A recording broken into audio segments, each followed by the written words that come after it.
Hi. Been a while. About 5:45 on a Wednesday night.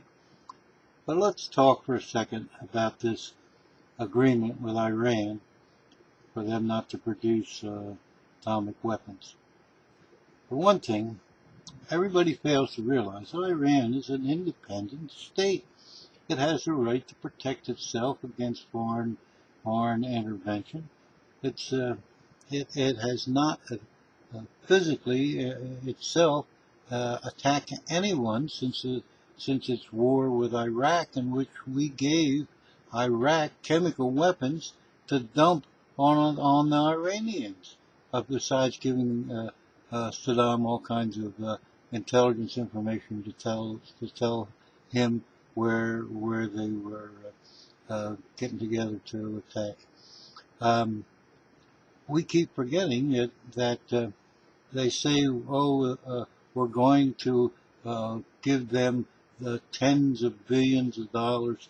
We're not giving them anything. That is their money that we have frozen in international banks around the world. We're not giving them. We're simply allowing them to take that money that they earned through their sweat and toil and oil. We're allowing them to finally take that money home where it belongs all along. Applying sanctions is an act of war, and we've been literally at war with Iran for years, 10 years, and what do we have to show for it? They haven't attacked us.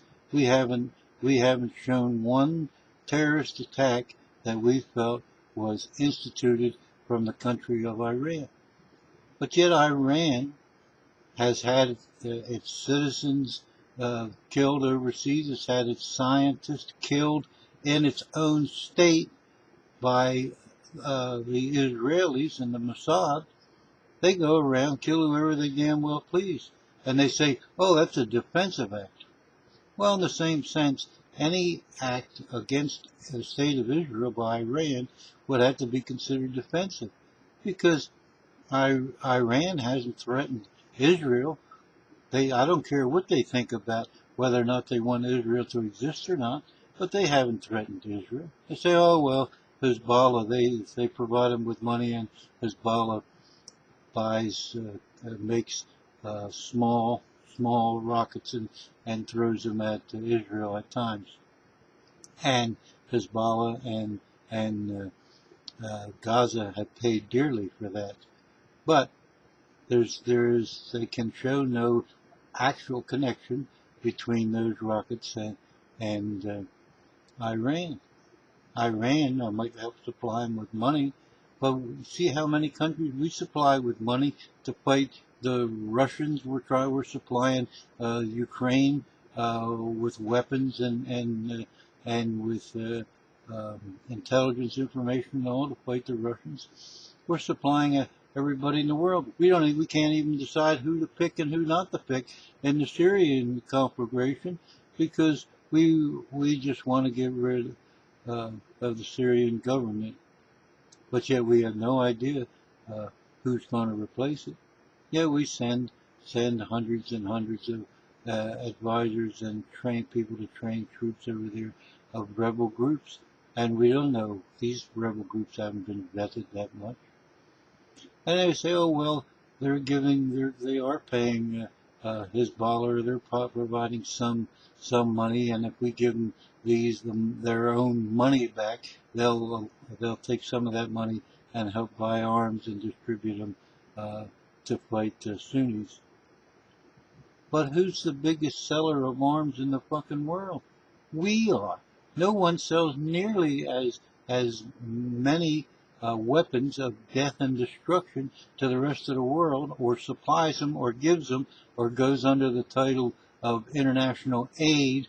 We give more bombs and bullets and drones to foreign countries under the auspices of foreign aid. That's not aiding the poor people that we claim we're helping in those countries. We have drones flying over who knows how many countries.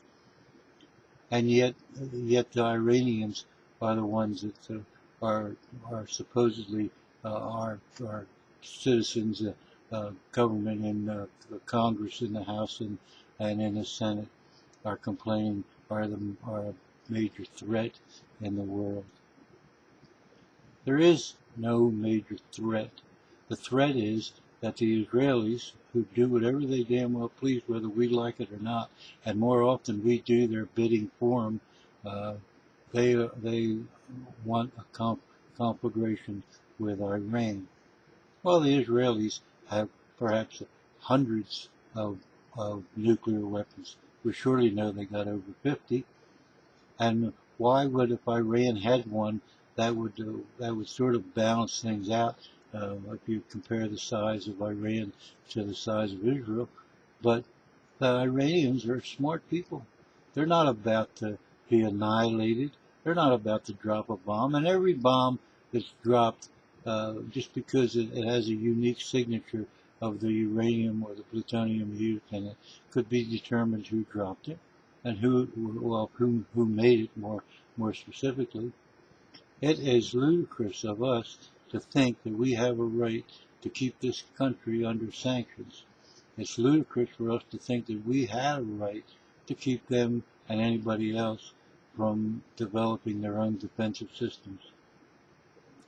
This thing that the president done, this I don't know if it's a treaty or what you call it, but it has done more to promote peace than anything of late, and certainly more than any of his previous administrations did. Certainly better than what the Bush administration has ever done. All they've done is cause chaos and our budget to just bloom because we have to keep our military so far ahead of everybody else's. This is an absolute ridiculous thing for the Senate and the Congress not to approve this treaty with Iran.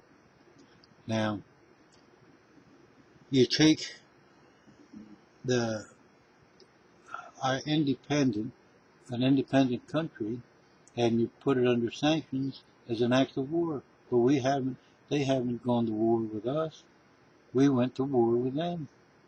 Now, hopefully the sanctions will be lifted. These people will get their money back, and they have the right to choose to do what they want with their own money.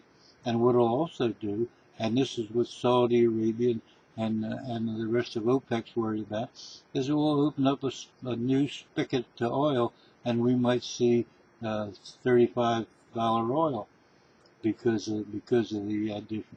They hold more oil than anybody else as far as untapped reserves are, and they have every right, just as any other country, to put their natural resources on the marketplace, and it will do a lot of good to bring down the price of oil. It's not going to do the fracking people a whole bunch of good, but it certainly will do the average citizen in the world a lot of good to help provide cheaper and cheaper carbon fuels. So I think that you have to think about this, and you have to view it, and you have to support the president. They say, "Oh, look, the president's only guy."